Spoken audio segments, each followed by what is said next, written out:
Me friends and ఫ్యామిలీతో సరదాగా బయటకు వెళ్ళటానికి కారు లేదా అయితే వెంటనే ఈ నెంబర్కి కాల్ చేయండి. సత్యనారాయణ గారు నమస్తే సార్. నమస్తే. సత్యనారాయణ గారు, ఇప్పుడు ఈ ఇంట్రాడే ట్రేడింగ్ చేస్తే పెద్ద ఎత్తున లాసులు ఉంటాయి. 100కి 99 మంది లాస్ అవుతుంటారు. ఆ ఒక్క పర్సన్ గెయిన్ అవుతుంటారు అంటూ కూడా అందరు చెప్తుంటారు. మొన్నటి వరకు కూడా సెబీ కూడా దీని మీద పెద్ద ఎత్తున ఒక యుద్ధం ప్రకటించి దీన్ని ఆపేయాలంటూ దీని మీద లాసుల గురించి కూడా ఎస్పెషల్లీ 2024 ఎక్కువ డిస్కషన్ కి వచ్చింది. కరెక్ట్. ఇంట్రాడేలు ఎక్కువ లాస్ అవుతున్నారు, ట్రేడింగ్ ఎక్కువ నష్టపోతున్నారు కూడా. సో ఇక్కడ ఈ నష్టం అంటే ఏంటి, అసలు దేని ఆధారంగా మనం నష్టపోయామని ఐడెంటిఫై చేయాలంటే ఏంటి, అసలు ఇక్కడ నష్టం అనే దానికి ఏంటి పారామీటర్? రైట్. ఇప్పుడు మీరు అన్నది చాలా మందికి ఉంటుంది, ఎక్కడ క్లారిటీ కానీ క్లారిఫై కానీ రాదు. ఎవరైతే రియల్గా ట్రేడ్ చేసి ఎక్స్పీరియన్స్ ఉంటే చూసినారు అది ఓకే. ఎలా అంటుందంటే ఉదాహరణకి ఏం జరుగుద్ది, ఎక్కువ శాతం ఈ సంవత్సరంలో ఎందుకు డిస్కషన్లు వచ్చినాయి అంటే ఇంట్రాడేలో లాస్ అనేది ఓకే, కానీ ఈ సంవత్సరంలో ఎక్కువ డిస్కషన్ F&Oలో వచ్చింది. Futures and options, call options, put options. ఈ సంవత్సరంలోనే ఏం జరిగింది అంటే అంతకుముందు ఎక్స్పైరీలు వీక్లీ ఒకటో ఉండేది, మంత్లీ ఉండేది షేర్లు. అందుకని ఎక్కడో ఒక దగ్గర ఎంటర్ అవుతాడు, ఎగ్జిట్ అవుతాడు. కాబట్టి పెద్దగా లాస్ అనేది కాదు. ఈ మధ్య కాలంలో ఈ సంవత్సరంలో ఏం జరిగింది అంటే ఈ ఫ్యూచర్స్ అండ్ ఆప్షన్స్ స్క్రిప్టులు పెంచటం, డైలీ ఒక సెటిల్మెంట్, ఒకరోజు మిడ్ క్యాప్ నిఫ్టీ అని, ఒకరోజు నిఫ్టీ అని, ఒకరోజు బ్యాంక్ నిఫ్టీ అని, ఒకరోజు ఫైనాన్షియల్ నిఫ్టీ అని, ఇట్లా ఒక్కొక్క రోజు క్లోజింగ్ ఒకటి, ఒకరోజు ఓపెనింగ్. క్లోజింగ్ అనగానే క్లోజ్ చేయాలి, ఓపెనింగ్ అనగానే కొనాలి. ఈ ఓపెనింగ్లో కొనుడు, క్లోజింగ్లో అమ్ముడు. ఈ 5 రోజులు వర్కింగ్ డేస్లో ఒకరోజు సెలవు రావటం, ఒకరోజు న్యూట్రల్గా ఉండటం, ఒకరోజు ఏం లేకుండా ఉండటం, ఒకరోజు పెరగటం. ఈ లోపల ఈ ప్రీమియంలు అన్నీ కరిగిపోవటం, ఈ లోపల ఎక్స్పైర్ అయిపోవటం, నెక్స్ట్ డేకి మళ్ళీ కొత్తగా ఎంటర్ అవ్వటం. వీటితోటే పుణ్యకాలం గడిచిపోయింది. అయితే వీటన్నిటికంటే కూడా అసలు లాస్ ఎక్కడ వస్తుందో చూద్దాం. ఈ అసలు లాస్ ఎక్కడ వస్తుంది అంటే ఎవరైతే ఈ ఇంట్రాడే చేస్తారో కొనాలని అనుకుంటాడు. ఈ కొనేటప్పుడు ఏమైందంటే 2 రేట్లు ఉంటాయి, బయ్యర్ రేటు, సెల్లర్ రేటు. దాన్నే బిడ్ ఆస్క్ అంటారు. అంటే మనం కొనాలంటే ఒక రేటు ఉంటుంది, అమ్మాలంటే ఒక రేటు ఉంటుంది. ఈ అమ్మాలన్నప్పుడు ఏమవుతుంది అంటే తక్కువకి అమ్మాలి, మనం కొనేటప్పుడు ఎక్కువ పెట్టి కొనాలి. అక్కడ ఎవరైతే ట్రేడింగ్ చేస్తారో వాళ్ళందరికీ ఐడియా ఉంటుంది. మనం కొనేటప్పుడు ఎక్కువ పెట్టి కొనవు, అదే షేర్ మళ్ళీ అప్పుడే అమ్మాలంటే తక్కువకి అమ్మాలి. ఆ రేట్ డిఫరెన్స్లు ఉంటాయి ఎక్కువ శాతం. వీళ్ళందరికీ ఎట్లుంటుందంటే ఇంట్రాడే చేసే వాళ్ళకి మెయిన్ ఈ సిస్టమ్ ఒకటి, ఇంటర్నెట్. ఇప్పుడు సపోజ్ డెస్క్టాపు, ల్యాప్టాపు ఉంటుంది, లేదు ఎక్కువ శాతం సెల్లో ట్రేడ్ చేస్తారు. ఈ సెల్లో ట్రేడ్ చేస్తే ఆ సెల్ ఉండేది ఇంత ఉంటుంది. దాన్ని నెట్ ఏదైతే ఉందో అంటే దాని ఇంటర్నెట్, దాని యొక్క ఫీచర్స్ ఓకే. ఐఫోన్ ఉన్నోళ్ళు ఉంటారు, లేటెస్ట్ మోడల్స్ ఉండి హై కాస్ట్లీ ఉన్నోళ్ళు అంటే వదిలిపెట్టండి. మామూలుగా ఎక్కువ శాతం సెల్ ఫోన్ల మీద లక్షలు ఖర్చు పెట్టేవాళ్ళు చాలా కొద్ది మందే ఉంటారు, ఒకళ్ళు ఇద్దరు ఉన్నవాళ్ళు హైఫై మీద ఉంటారు తప్ప మన ట్రేడింగ్ చేసేవాళ్ళు, ఇంట్రాడే చేసేవాళ్ళు సెల్ ఫోన్లు అన్నీ కూడా మామూలుగా, ఏది ఆ 4Gనో 6G కంటే ఎక్కువ ఉండదు జీబీలు. అయితే ఇక్కడ ఏం జరుగుద్ది అంటే వీళ్ళు ఏదైతే కొందామని అనుకున్నారో తిరుగుతూ ఉంటుంది, కొనే లోపలనే అది పెరగటం మొదలు పెడుతుంది. ఈ పెరగటం మొదలు పెట్టగానే వీనికి అబ్బా నేను చూసినా కొనుక్కోలేదు, మిస్ అయిపోయినని మార్కెట్ అంటాడు. వెమ్మటే అది హైలో తీసేసుకుంటాడు. అదొకటి. ఈ సెల్లు నెట్టు ఫాస్ట్ లేకపోవడంతో నువ్వు చూసే రేటు కంటే కూడా కొనే రేటు ఎక్కువ ఉంటుంది. ఇక రెండోది, నీకు లాభం కనపడింది 1%, 1.5% లాభం కనపడంగానే ఇంకా ఏమంటే ఏం చేస్తాడు, ఇక సెల్ అని పెడుతుంటాడు. ఈ సెల్ అని పెట్టే లోపల ఈయన స్పీడ్ తక్కువ ఉంటుంది కదా, ఈ లోపలనే ఆ ప్రైసు ఫ్రాక్షన్ ఆఫ్ సెకండ్స్లో ఫాలో అవటం మొదలు పెడుతుంది. ఈ ఫాలో అవటం మొదలు పెట్టగానే ఈయన 2 సార్లు 3 సార్లు ఇట్లా కొడుతూ ఉంటాడు. చివరికి ఏం చేస్తాడు తెలుసా, మళ్ళీ మార్కెట్ అంటాడు. అది బాటంలో సెల్ చేస్తాడు. అంటే హైలో కొంటుంది, బాటంలో సెల్ చేస్తాడు, టాప్లో కొంటుంది, బాటంలో సెల్ చేస్తాడు. అదొక డ్రాబ్యాక్. ఇక నెంబర్ 2, అసలు ఏం కమిషన్లు పడుతున్నాయి, ఏం ఖర్చులు పడుతున్నాయి, ఏం బ్రోకరేజీలు పడుతున్నాయి, ఎన్ని రకాలు ఉంటాయి అంటే సుమారు 5-6 రకాలు ఉంటుంది. ఫస్ట్ ఈ రేట్ డిఫరెన్స్లు, ఈ బ్రోకరేజ్లో ఈ ఆన్లైన్ బ్రోకరేజ్లో ఏం జరుగుద్ది అంటే చీప్ అని వాళ్ళు ఆన్లైన్లో డిమ్యాట్ అకౌంట్లు ఓపెన్ చేస్తారు, ట్రేడింగ్ అకౌంట్.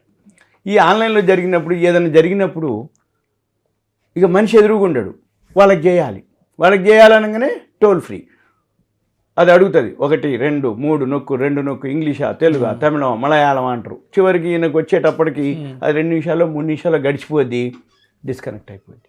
ఈయనకు అనిపిస్తుంది కదా అది మొత్తం అంటే ఆ బ్రోకర్ తోటి లాస్ వచ్చిందనో ఇట్లా జరిగిందనో అవన్నీ ఉంటాయి. అసలు ఏం ట్యాక్స్లు పడుతున్నాయి ఈయనకి? బ్రోకరేజ్ పడుతుంది, దాంతోపాటు ఈ స్పెక్యులేషన్ లాస్ ఉంటుంది, తర్వాత టర్న్ ఓవర్ ట్యాక్స్ ఉంటుంది, ఎస్టీటీ సెక్యూరిటీ ట్రాన్సాక్షన్ ట్యాక్స్ ఉంటుంది. ఇవన్నీ కూడా దీంట్లోనే కొన్నప్పుడు పడతాయి, అమ్మినప్పుడు పడతాయి. మళ్ళీ కొన్నప్పుడు కలుపుతారు నీకు ట్యాక్స్లు కమిషన్లు ఖర్చులు, అమ్మినప్పుడు మైనస్ చేస్తారు.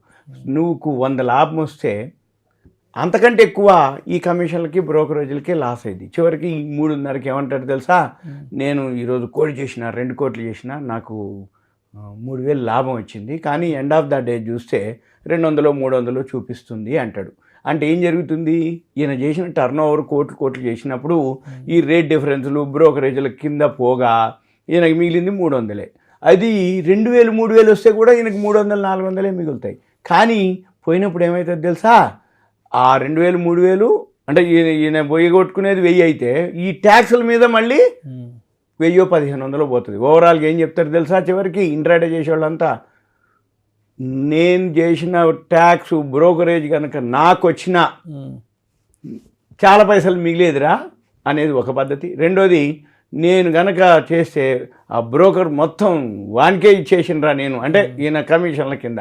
అయితే అక్కడ జరిగేది మనకి తెలవక, అంటే ఏం జరుగుతుంది, ఏదైతే ఈ క్యాపిటల్ గెయిన్ ట్యాక్స్లు ఉంటాయి, మనం కొన్న తర్వాత ఏదైతే ప్రాఫిట్ వస్తుందో ఇదంతా అకౌంటెడ్ మనీ, లీగల్లీ మనీ. అంటే ఏంది, ప్రతి ట్రాన్సాక్షను ఆన్లైన్లోనే జరుగుద్ది. మీ పాన్ నెంబర్ కొడితే మొత్తం వచ్చేస్తుంది, ఏది బ్యాంకు పోయిందా, ఏం కొన్నావు, ఏం అమ్మినా మొత్తం డీటెయిల్స్ వచ్చేస్తాయి. కాబట్టి ముందు ఆ క్యాపిటల్ గెయిన్స్ ట్యాక్స్ ఎంత పడతాయి, ఈ లాస్ ఎంత వస్తుంది, క్యాపిటల్ గెయిన్స్ క్యాపిటల్ లాసు అంటే మనం కొన్నది పెరిగి లాభం వచ్చింది, ఎంత గెయిన్ అయినావు, లాస్ ఎంత వచ్చినావు, ఇది ఇంట్రాడేలో, మళ్ళీ దీని ట్యాక్స్లు వేరే.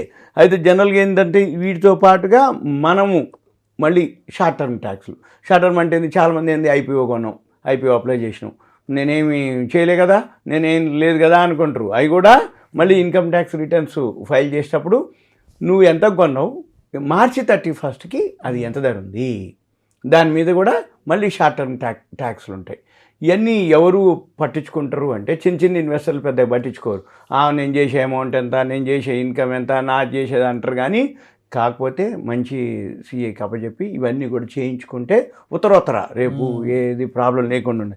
మళ్ళీ లాంగ్ టర్మ్, షార్ట్ టర్మ్ అంటే ఏంది, ఎవరైతే మనం వితిన్ 12 months అంటే వితిన్ 1 year లోపల, ఫైనాన్షియల్ ఇయర్ లోపల నీకు వచ్చిన ప్రాఫిట్ లాసు ఏదైతే ఉందో దాన్ని షార్ట్ టర్మ్ అంటాం.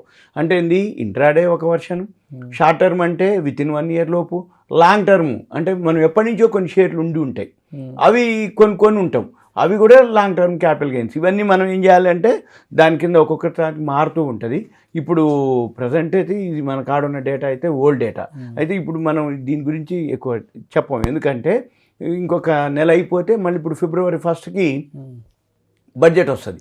February 1 బడ్జెట్ రాగానే మళ్ళీ ట్యాక్స్ స్లాబ్లు అవన్నీ మాడిఫై చేయటమా, అమౌంట్ని పెంచడమా, ఇంక్రీజ్ చేయటమా అనేది ఆటోమేటిక్గా జరుగుతుంది. ఇప్పుడు ప్రజెంట్ ఉన్నాయి అయితే మాత్రం లాంగ్ టర్మ్ క్యాపిటల్ గెయిన్స్కి అంటే అబోవ్ 1 year అయితే మాత్రం 12.5% ఉంది ఏది క్యాపిటల్ గెయిన్ ట్యాక్స్. అది కూడా మనము 1.25 lakhs అది ఎగ్జిబిషన్ కూడా ఉంటుంది. అవన్నీ సరే ఇప్పుడు మనం ఇంత అంటే ఎక్కువ తక్కువ ట్యాక్స్లు చెప్పకపోయినా ఎవరైతే చేస్తారో, ఎవరికైతే ఈ వీడియో చూస్తారో వాళ్ళ అకౌంట్లో కనుక రియల్గా ప్రాఫిట్ కానీ లాస్ కానీ ఉంటే రెండు కూడా చేసుకోవచ్చు. ఏది మనము క్లెయిమ్ చేసుకోవచ్చు.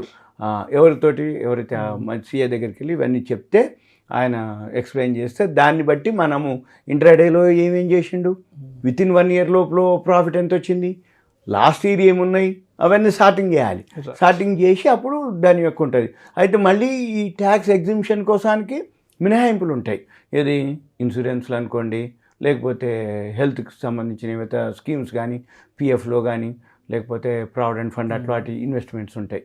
వాటిల్లో కానీ ఏమన్నా మనం ఇన్వెస్ట్మెంట్ చేసి ఉంటే యూలిపుల్ లాంటి అటువంటివి ఉన్నాయి అనుకో, అవి ఎగ్జిబిషన్ కింద మనం తీసుకొని చూయించుకోవటానికి ఉంటాయి. జనరల్గా ఏంటిది అంటే ఎవరైతే మెయిన్ ఫస్ట్ మనము ఇంట్రాడే కానీ ఏదైతే చేస్తారో మీకు అక్కడ చూపిస్తుంది. ఏమని, మీరు ఇప్పుడు ఒక షేర్ కొన్నారు, ఏమంటే మీకు ఒక మెయిల్ వస్తుంది, ఒక మెసేజ్ వస్తుంది. దాంట్లో ఏమని, మీరు ఈరోజు 1,00,000 రూపాయలు ఇంట్రాడే చేశారు, ట్యాక్స్ ఇంత ఒక లిస్ట్ వస్తుంది, దాంట్లోనే మనం ఏం చేయాలి, ఒక 100 రూపాయలు లాభం వస్తే ఎంత వీళ్ళు తీసుకున్నారు, మళ్ళీ దీని మీద మళ్ళీ మనము 1 ఇయర్ లోపల ఒక 100 లాభం వచ్చింది కదా, వీళ్ళు ఇప్పుడు తీసేసుకుంటారు. ఎవరు?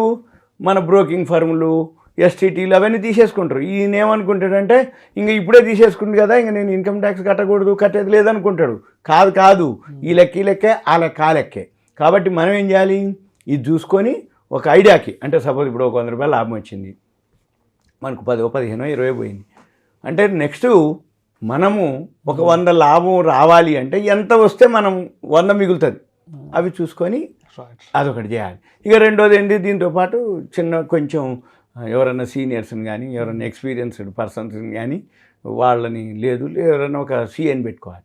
అంటే ఇట్లా డౌట్స్ ఉన్నాయనుకోండి, అప్పుడు వాళ్ళకు క్లారిటీ వస్తుంది. కానీ ఎవరైతే షేర్ మార్కెట్లో ఉన్నారో రిటర్న్స్ ఫైల్ చేయటం మొత్తం, అది ప్రాఫిట్ ఉందా, అదే ఇన్కమ్ ఉన్నా లేకపోయినా రిటర్న్స్ ఫైల్ చేయటం అంటే అప్పుడే వాళ్ళు చాలామందికి మీరు అన్నట్టు సిఏలు కూడా కొద్దిమంది ఉంటారు, మామూలు సీఏలు ఉంటారు. వాళ్ళు ఏమన్నంటే ఏమన్నా అబ్బాయి ఈ షేర్ మార్కెట్ నాకు ఐడియా లేదు, షేర్ మార్కెట్ గురించి ఈ షేర్ మార్కెట్ నాకు ఐడియా లేదు, ఇంకా దాని మీద ట్యాక్స్లు నాకేం ఐడియా ఉంటుంది అంటారు. అయితే సీఏలలో కూడా కొద్దిమంది ప్రొఫెషనల్ సీఏలు ఉంటారు. అంటే సీఏలు అందరూ సీఏ పేరుకే. ఇప్పుడు కొంతమంది ఉంటారు సీఏలు అంటే ప్రొఫెషనల్గా ఓన్లీ ఐటీ రిటర్న్సే ఫైల్ చేస్తారు. కొంతమంది ప్రొఫెషనల్స్ ఉంటారు, ఓన్లీ షేర్ మార్కెట్ వాళ్ళే ఉంటారు, ఇంకా వేరే కాడ ఉండరు. ఇంకో కొద్దిమంది సీఏలు ఉంటారు, ఓన్లీ రిజిస్ట్రేషన్లే చేస్తూ ఉంటారు. నీకు ఏ రిజిస్ట్రేషన్ అయినా లేదు, టకటక చేసి ఇస్తారు, పేపర్లు ఇవి తీసుకో రిజిస్ట్రేషన్. అంటే ఇప్పుడు ఆర్ఓసీకి పోయే పనులు ఉంటాయి అనుకోండి, ఇప్పుడు ఫర్మ్ రిజిస్ట్రేషన్ అని, పార్ట్నర్షిప్ అగ్రిమెంట్లు అని, అట్లాంటివి కొన్ని ఉంటాయి. అంటే నీకు ప్రొఫెషనల్గా అనమాట. అంతవరకు వాళ్ళు మనం ఏం చేయాలంటే ఎవరైతే షేర్ మార్కెట్ సంబంధించిన సీఏ ఉండో వాళ్ళకి చెప్తే వాళ్ళకి ఈజీ అయింది, సింపుల్ అయింది. ఇది ఒక అవేర్నెస్ ఇన్ఫర్మేషన్ మాత్రమే. Right. Thank you sir. Thank you so much. Thank you.